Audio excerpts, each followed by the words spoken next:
Hey everyone, how's it going? So this video is going to be longer, as you can tell, as it's a tutorial, but I'm going to be speed blitzing this. Now, I didn't want to, and I originally did already record this, but it was over an hour long. I physically cannot upload videos that long. My phone does not have enough space. So I'm going to be speed blitzing this. So all the needless stuff, I'm just going to quickly go over. So real quickly here's the main menu. You can talk with characters here to get some rewards sometimes if they have like an hourglass over their head. At the top are banners where you can look at them in the news and such. It'll take you also to the banners if you need to, depending on what it is. On the left side of the screen, we have missions, presents, battle point rewards, and the news. Then we also have the Scout, Shop, Explore, Sync Pairs, then the Bingo here, the Hatchery, and the Rotom Dex. For the summons, it is, again, sorry it's so rushed, but I want to get this out like soon because I want this video out today, and it's going to take a lot to upload. 400 points for a guaranteed unit of your choice on any banner, which is a lot of gems. I believe it's like almost 40,000 gems, or something like that. Maybe like actually, no, I think it's closer to 30,000 gems, with 3,000 per multi, because you get three points per single, 33 points per multi, and 1 point per daily single. Now this is a Poke Fair. These are the second. Actually, no, they're pretty exclusive, but they aren't super exclusive. And obviously, no, they're like the festival units. Then they have banners like this one here, which is a seasonal banner. Normally, they're not like this. This is just a comeback one because, it's the half anniversary.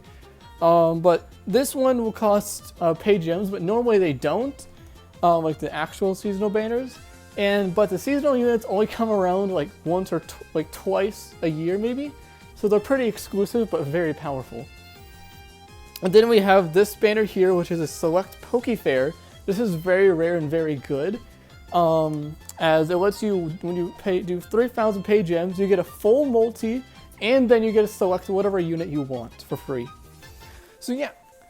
Then we have the Daily Scout, which just gives you some rewards and some 3 stars maybe. So that's the summoning thing. Very easy, very basic. The shop here, we have the summoning thing. You can do ticket summons as well. You get these from events and login bonuses. There's one for each region and a general one. There's the gems you can buy. There's the sales here for general, daily, weekly, monthly. They're not very great, but the $80 pack is definitely the best bang for your buck. So it's probably best to just save for that if you want to buy some gems. Then for the bundles, God, I'm going through this so fast. I feel bad. By the way, in the comments, if you have any questions, because this video doesn't explain too much, if you have any questions, feel free to ask them, and I'll do my best to answer them. I may not be right away because I have some stuff going on, but I'll do my best to answer them. So yeah, we have the story and champion bundles, which give you a lot of gems, up to 13,000 of the story, and 18,500 with the champion bundle. Login bonus is obviously just a login bonus, more stamina, more gems. And then eggs, which help you with your hatchery. By the way, for the champion bonus, you have to do a bunch of stuff in Champion Stadium, which I'll get into later. Then we have the exchange items. We have the event exchange, battle point exchange, monthly exchange, so you can only exchange so much per month. This is also how you will get you can exchange 3-star power-ups to 4-star and 4-star power-ups to 5-star. There's a new tab for music, which you'll be getting these from your dailies, which you can buy soundtracks in-game for the jukebox. And then there's the general, which just has all the extra miscellaneous stuff, including the move coins, which you can exchange for candies, once you have 20 of, which power up a 5-star sync move. Then we have gear. You just exchange gear by clicking on it, doing exchanging, and boom, there you go. You get some resources, some gold, nothing crazy. And yeah. Next is the sync pairs. There's the edit team, pretty self-explanatory. You put whatever team you want, whatever order. You can name it something if you want. You can add the equipment. But the most important thing to make sure of is the tactics, as this will determine who gets hit when, unless you know it's an AoE attack. That's like, for example, me, for example, on this team, it would be Snorlax would be targeted, then Price, then Bay. So yeah, make sure to do this. Doesn't have to be, obviously, in like, the team setup doesn't have to be my exact order. It could be any order you want. Just make sure in tactics, your tank's taking the hits. Level up, pretty self-explanatory, you just level up. Level cap unlock, again, pretty self-explanatory. You just unlock the character's level cap, you get the resources from training area. Theme skills, again, basically this game's version of Link skills. They're nothing too crazy though, so you don't have to really worry about them. Again though, if you want to, they're in the training area. Lucky skills are really powerful, however. You unlock them using scrolls, and then you can learn a skill. There is multiple types. There's the crunchy cookie, the creamy cookie, the crispy cookie, the chewy cookie, and the deluxe cookie. So the crunchy will give you a bonus effect, kind of like, you know, critical strike 2, where you do more crit damage, stuff like that. This one here will protect you against stat lowering effects, which include from the enemy or yourself, which is very powerful. This one will require a lucky skill that protects you against a status condition, which can be very nice. This one will give you like damage reduction against certain types, and this is the most premium one, which you probably won't be able to get if you're new for a while, because there's only thing from the legendary gauntlet, which I'll go over once they do that again. But yeah, these are good. They have basically every top tier passive in the game in these. So yeah, that's lucky skills. They're very good. Definitely like one of the biggest factors in the game in terms of like extras. The sync grid. So for the sync grid, you have 60 points in every unit you can spend on the nodes. Obviously, it ranges from just basically around what the character does and how to make them way stronger. But to unlock the full grid, you do need to have them 3 out of 5 sync gridded. Otherwise, some panels will be locked off. So yeah, that's definitely the most important thing you can do though for a character. The affinity, this is just for Eggmons. It just makes them raise their stats higher. Potential and move level. This is for where you use the 5-star power-ups or whatever power-up tickets, as well as the move coin candies to power up your unit's sync level and EX them as well.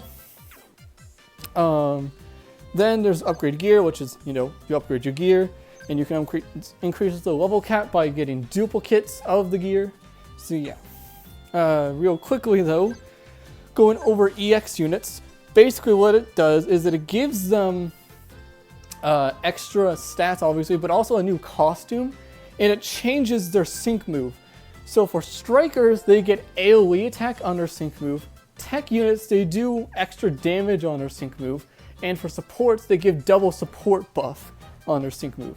So all three are very good and have their own uses.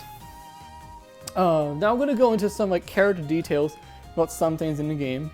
So if you look at Lusamine here, her Necrozma has a symbol on it. When you click on it, it evolves into Ultra Necrozma. Now, this is a common gimmick in this game.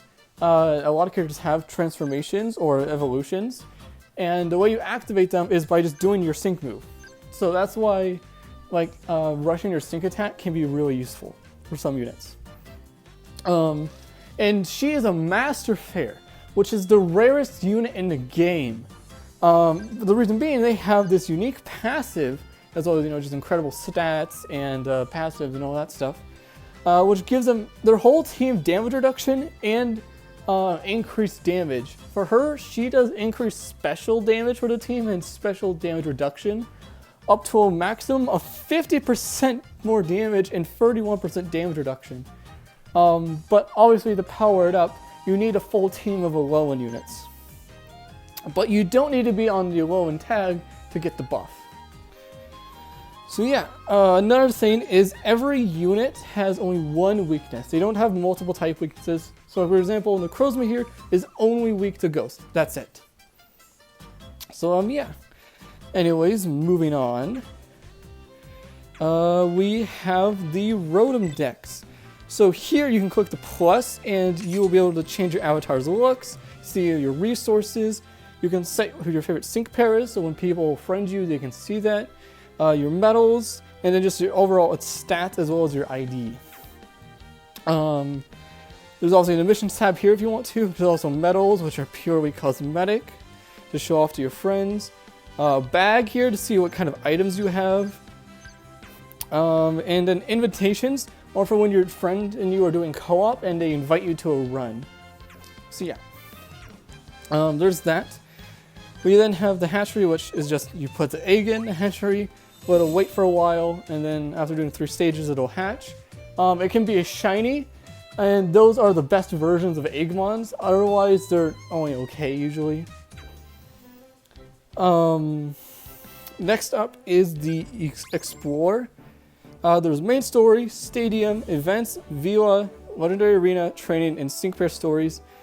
The main story, obviously, there's 2 arcs right now, the PML arc and the villain arc. These give a lot of resources. This is going to be your early game gem, obviously. And yeah, so very good to do them. And then the legendary adventures are also incredibly good to do because these are all free to play units that are all incredibly useful. So be sure to grind every single one of them. And then we have Champion Stadium. This is like the end game content, where basically you have the first normal stage, which is pretty easy, it's just a tutorial. Then you have Victory Road, which is a tutorial on like just all of the battle mechanics. So I recommend everyone do this, just so they get used to the game more. And then you have the actual Champion Stadium, which is really difficult. But if you want to make it, once you fill out all of the typings by doing one of each typing, you'll actually unlock a mode called Master Mode, where you can put on special gimmicks for the opponent or yourself, which makes the fights a lot harder, but give you good rewards. Each stage has its own like kind of gimmick as well, so be sure to look at these when you're doing the stages to plan out what you're gonna do. Next, we have events. This is all obviously all the miscellaneous stuff like story events, equipment events, etc., etc. There's sometimes extreme battle events, which are just challenging fights. There's some sync pair ones, like this Blue and Arcanine. And there's also like this anniversary event where you get a bunch of rewards. Now you see this golden icon here. What this means is that either there's certain characters are powered up, or certain characters give more rewards. So for example here, the 3 main half anniversary units give 1.6 times rewards when you clear the stage. However, all the the typings only give 1.2 times. So yeah, and another example of like is there a stage that was like that? I forget. Yeah, let's just go like here for example on this one. You have to use dragon types, otherwise you just get obliterated, because dragon types have 5 times stats in order to equalize the field with the enemies. So do keep that in mind. Then we have Battle Villa, which is a tower-like mode where you'll go through from floor 1 to 30. Now it's not just like, oh, you have to do it in one day. You can spend, I think, like a month doing this, so there's no rush. But you can only use, like if a character faints in here, you can't use it in this mode till the next day when you can refresh your stuff. And your moves don't refresh. So use your moves wisely and try to like play it safe. You can get some rewards. There's the extra rewards. Every like 5 floors you get these, by the way. Which give you lucky cookies, vitality, which give you MP refresh and HP healing, which is really good. And then there's also the, I don't remember what the other one is called, but it gives you basically in-game like battle items for this event. Then there is the legendary arena, which is another pretty close to end game content, where you have to take on a legendary Pokemon that has a specific gimmick that you need to work around and or counter. So this is very difficult, but very fun. I'll be making obviously tutorials on when these come out. I'm not going to do one for Moltres as he leaves in a few days, so yeah. Then we have training area. This is where you get to level up, you unlock level caps, theme skills, sync orbs, evolution materials, and finally the sync pair stories, where this is where basically when you pull a sync pair, you get a little story from you can do, so you can know the character better and interact with more. You also get a little bit of gems. And for some characters, this is how you also evolve their Pokemon, so it can be very good and useful. So yeah, oh yeah, just co-op. Forgot about co-op. So co-op is very different from the rest of the game. I will do a normal run on it on the X Plaza, but basically it all works the same on every single stage. So let me quickly just go like this so I can speed through it. And I should, yeah, you know what, it doesn't matter. I'm gonna use my psychic team just because I want to. And yeah, basically, so what you do is you just hop in. You can do it with friends or yourself. And yeah, basically, all you do is you just beat the opponents, obviously. But it's a little bit different than normal battling due to the fact that you are only able to use one Pokemon at a time.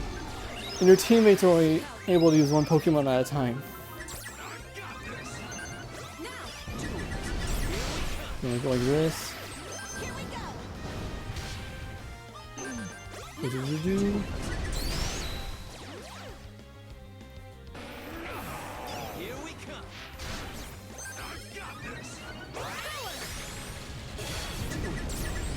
And yeah, so this is basically co-op. It's pretty easy, not too hard. Sometimes they have gear events though, which are very good to do simply because they'll give you 3-star gears. So yeah, I'll let this play out. But yeah, it's like that's basically everything you need to know. Again, sorry it was so rushed, but last time I spent over an hour recording only for it to not work. So I want to make sure this works. So I'm sorry. This is actually a good showcase. So this is a Unity bonus. This basically happens when you fill up the gauge at the bottom. And what it does is just you do one strong attack together. Now if you're all the same typing, it'll be that type of beam. So for example, if we're all using water there, it would have been a water Unity attack. So yeah. Also when you switch Pokemon, like from your team, the stats do not carry over when you switch them back. So yeah, do keep that in mind. And yeah, so the only thing left I can cover is the jukebox here, which is a new feature where basically you can select whatever songs you want, like you can filter them by region or something like that, and it'll just play all the songs you want. For example, I can play like Cynthia's here, or Sonia's. And then they also have the normal in-game OSTs as well, other than characters. So yeah, anyways, that is going to be the end of the video. Again, I can't stress enough how sorry I am, it's so rushed. If you need any answers to some questions you have about the game, please ask me in the comments below, and I will happily answer them. Because I feel bad having to rush this. So yeah, anyway, that's going to be it, and I'll see you all in the next one. Take care.